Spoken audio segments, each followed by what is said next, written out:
Golden Gate Park is one of the most extraordinary urban parks in the entire world, stretching 3 miles from the Haight-Ashbury neighborhood all the way to the Pacific Ocean. This 1,000-plus acre park is bigger than New York Central Park, gets more visitors every single year than Disney World, and has so much history, culture, and hidden gems that even locals are still discovering stuff there every single day. This is Austin Clark, your lawyer turned real estate agent in San Francisco and Marin County, and in this video, I'm breaking down one of the most extraordinary amenities that San Francisco has to offer, Golden Gate Park. From its incredible history back when it was just sand dunes to its transformation into the park we know today with all of its museums, gardens, lakes, and so much more. Let's get right to it with where it's located and its incredible history that a lot of people don't know about. Golden Gate Park sits on the western side of San Francisco, running more than 3 miles long and about a half a mile wide. In total, it covers about 1,017 acres, about 20% larger area than Central Park in New York. It starts at Stanton Street on the east, right by the Haight-Ashbury neighborhood, and stretches all the way to Ocean Beach on the west. On the north side, you've got the Richmond neighborhood. On the south side, you've got the Sunset neighborhood. Living anywhere near the park essentially means you have a world-class park basically as your backyard, an extension of your living space with so much to do. Because of its location on the west side of San Francisco, the weather in Golden Gate Park does trend a little bit colder, a little bit more foggy, but there are plenty of days where the weather is stunning, enabling residents and visitors alike to enjoy all that it has to offer. I'm going to walk you through all the incredible amenities of Golden Gate Park in a minute, but first I want to tell you a little bit about the park's incredible history. It's fascinating. Golden Gate Park was officially established in 1870 at a time when San Francisco was still a young, rapidly growing city in the short aftermath of the California gold rush. The land that is now occupied by Golden Gate Park used to be known as outside lands, basically uninhabitable sand dunes that covered this stretch of San Francisco. You guessed it, that's how the music festival that happens in Golden Gate Park every single year got its name, Outside Lands. Landscape architect William Hammond Hall came up with the original plan for the park, but it was John McLaren, a Scottish horticulturalist, who really brought it to life. McLaren devoted over 50 years of his life to this park, planting more than 2 million trees, designing the winding paths and meadows, and mixing wild landscapes with the formal gardens here. McLaren was known for hating statues and ornamentation. He really wanted just pure nature, but over time, art and culture became just as important as part of the park as its greenery. In 1894, Golden Gate Park hosted the California Midwinter exhibition that brought millions of visitors to the park from all over the world, and that exhibition left behind some of the landmarks that we're going to talk about today, like the famous Japanese tea garden and the music concourse. So basically, what started as sand dunes over 150 years ago is now a lush green oasis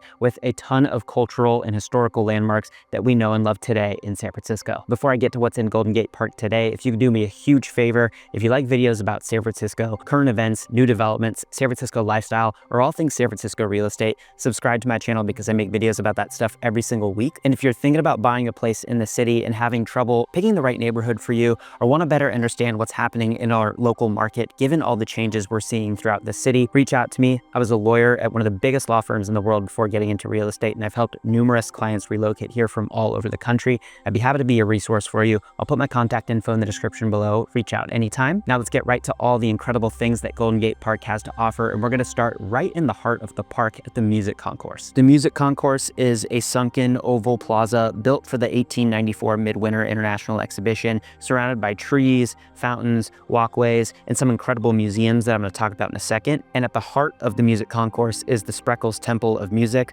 also called the Band Shell. This Beaux Arts style structure was a gift from Klaus Spreckels, the sugar magnate, and it's been hosting concerts for more than a century. Everything from the San Francisco Opera's free performances to jazz festivals and other cultural festivals throughout the year. And around the plaza, you will find 2 of San Francisco's most important cultural institutions, which I'm going to go through right now. On one side is the De Young Museum. The original building, known as the Fine Arts Building, was originally built as part of the Midwinter exhibition, named after M.H. De Young, a San Francisco newspaper magnate. By 1916, his collection had grown to over 1 million pieces, so you needed a bigger building, like a real building, to house all of that art. Construction of that larger museum space began in 1917 and stood for almost a century until about 2001, when it was completely rebuilt by legendary architects Herzog and de Meuron. The copper-clad building is now a world-famous landmark, and if you go all the way up to the observation tower, you get incredible views of all of the park in San Francisco. And inside, of course, you will find an incredible collection of art and textiles. Across the street from the De Young Museum, on the other side of the music concourse, you have the California Academy of Sciences. This place is unlike any other. It's part natural history museum,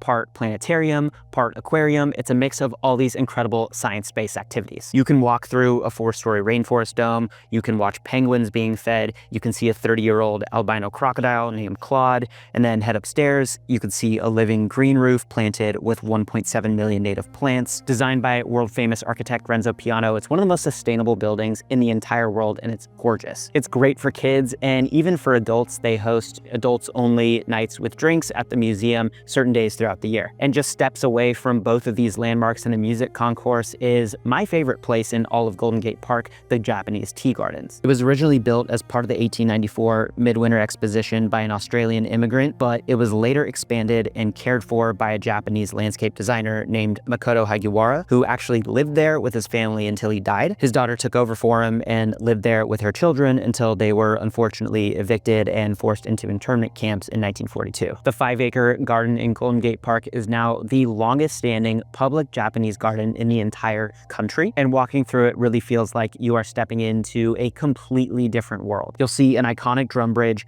Zen garden, pagodas, koi ponds, carefully manicured bonsai trees, and in the spring you even get cherry blossoms, which are incredible. The garden brings in over $1 million annually for the city, and it's by far one of the most beautiful cultural icons we have. I absolutely love this place, and if you haven't been before, you 100% need to check it out. And of course, it's not just museums and cultural staples, it is a park after all, and what would a park be without nature? This park has nature in spades, from lakes to flower conservatories, botanical gardens, open green spaces, windmills, promenades filled with bison. You name it, it has it. Let's get started with some of my favorite lakes in the park. First up, you have Blue Heron Lake, which used to be known as Stowe Lake, the largest and most famous of the lakes in the park. It surrounds Strawberry Hill, which is a wooden island right in the middle. You can rent paddle boats or rowboats or just walk around the path of the lake. At the far end, Huntington Falls cascades down from the top of Strawberry Hill. Really peaceful spot for families, bird watchers, or people who just want to escape the city for an afternoon. You also have Spreckles Lake, which is actually famous for model yacht sailing. The San Francisco Model Yacht Club has been there for over 100 years, and on weekends you can actually see people racing their model yachts. And tucked away farther west in Golden Gate Park, you have the chain of lakes, which is comprised of North, Middle, and South Lakes. These are smaller, quieter spots where you'll see more wildlife, ducks, turtles, even the occasional heron.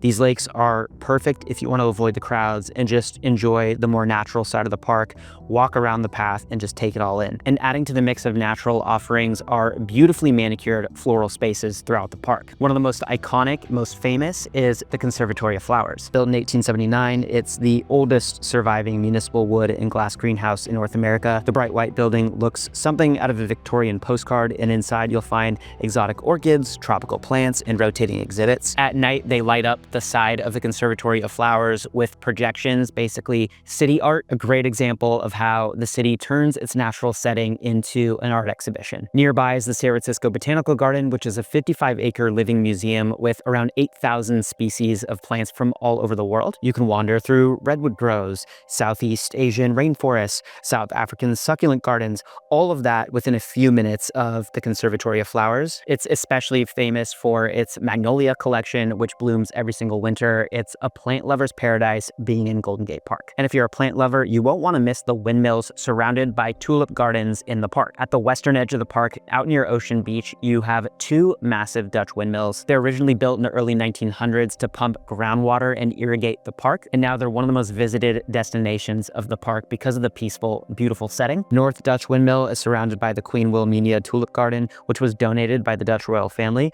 In spring, thousands of tulips bloom here against the backdrop of the ocean. It's one of the most photographed spots in the park, and they actually pick a lot of these tulips, bring them to Union Square, and give them away for free in the springtime. The second windmill, the Murphy Windmill, was actually once the largest in the entire world and has been beautifully restored. Really awesome place to visit and something very unique to Golden Gate Park. Definitely worth checking out if you haven't been before. And Golden Gate Park's nature offerings extend beyond plat life. It's actually home to a gigantic herd of bison. Bison have actually resided at the park since the 1890s, when the city decided that it wanted to help preserve the species. At its peak, the herd was over 100 bison, but it's dwindled over time. I remember the first time that I saw these bison in the park. I'd lived here for years and had no idea that there were bison in Golden Gate Park. I was driving through the park and saw a crowd of people over by a fence, and when I went over to the crowd to see what everybody was looking at, thinking it was some sort of like car crash or something, I was amazed amazed at what I saw. It was literally a giant herd of bison just openly grazing in a paddock. It's pretty surreal to see something like that in a place as metropolitan as San Francisco. You wouldn't really expect it. It underscores how special this park really is and the reprieve that it gives you from the hustle and bustle of the city. And that reprieve extends beyond the natural plant life and animal life at the park and beyond the cultural icons and landmarks that are at the park.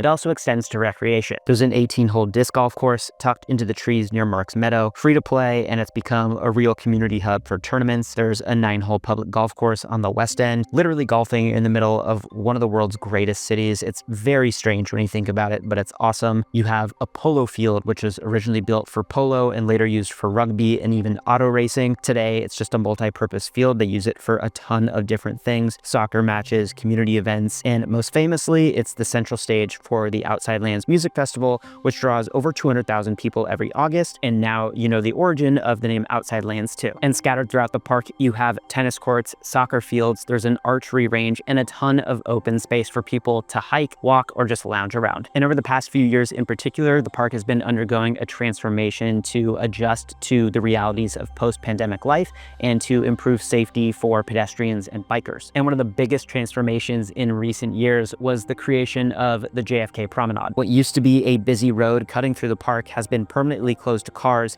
and turned into a car-free space on the promenade. So now it's one of the most popular gathering spots in the city. You'll see people biking, roller skating, walking dogs, or just hanging out with friends. Along the promenade, the city has actually added different pop-up experiences along that Golden Mile. Most recently, the Whale's Tail pop-up bar. It's a family-friendly bar with outdoor seating, a cafe space. They have drinks there, and it's all car-free, so really safe to walk around. It's a perfect example of how the park is evolving to meet the outdoor needs of people living in the city post-pandemic. And beyond the gathering spaces at museums and these open green spaces and cultural landmarks, you have historic real estate in the park that also serves as community gathering space. What's known as the Beach Chalet on the far western side of the park is one of those places where people congregate for food and drinks. It's an historic 2-story Spanish colonial revival style building, originally built about 100 years ago and designed by one of the most prolific San Francisco architects for real estate, Willis Polk. It originally opened as a restaurant and changing rooms for people visiting nearby Ocean Beach, which I'll show you in a minute. And it actually replaced an older building, the Golden Gate Park Chalet, that was on the opposite side of the street that was built in the 1890s. The building was taken over by the military during World War II, and after the war largely fell into disrepair. It was eventually renovated and in 1996 reopened as the Beach Chalet Brewery and Restaurant, as well as a separate Park Chalet restaurant. And in keeping with the beach theme, one of the best parts of Golden Gate Park is that on its western edge, the park flows right into the Pacific Ocean at Ocean Beach. You can still see the remnants of those early sand dunes that existed at the location before Golden Gate Park was built. The 3.5-mile stretch of coastline is still popular for surfing,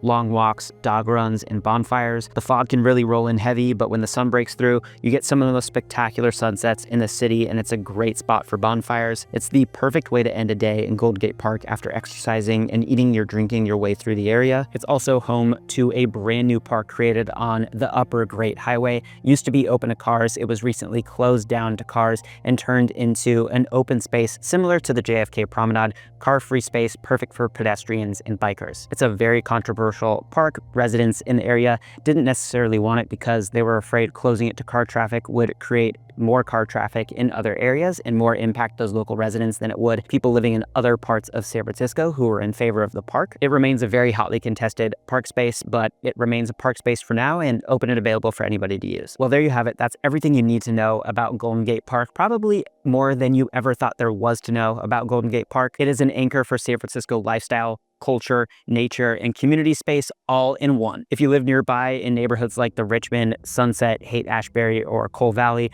the park is like an extended backyard for your home. Morning runs, afternoon picnics, weekend museum visits, evening concerts under the stars, it's all right here, and it's a huge reason why real estate around Golden Gate Park is so desirable. If you enjoyed this deep dive into Golden Gate Park, want other park videos similar to this, or more videos about San Francisco lifestyle, current events, new development, or San Francisco real estate, make sure to subscribe to my channel because I make videos about that stuff every single week. And if you're thinking about buying or selling a home in the city, I've lived here for over 13 years and I've helped numerous people relocate here from all over the country. I'd be happy to be a resource for you. I'll put my contact info in the description below. Reach out anytime. And if you want to tour another iconic San Francisco park, one that's even bigger than San Francisco's Golden Gate Park, go check out a video I made about San Francisco's Presidio. It's one of the most fascinating park spaces and most beautiful park spaces that we have in the entire country. I'll link that in the description below. Go check it out. I hope you enjoyed the video and I'll see you in the next one.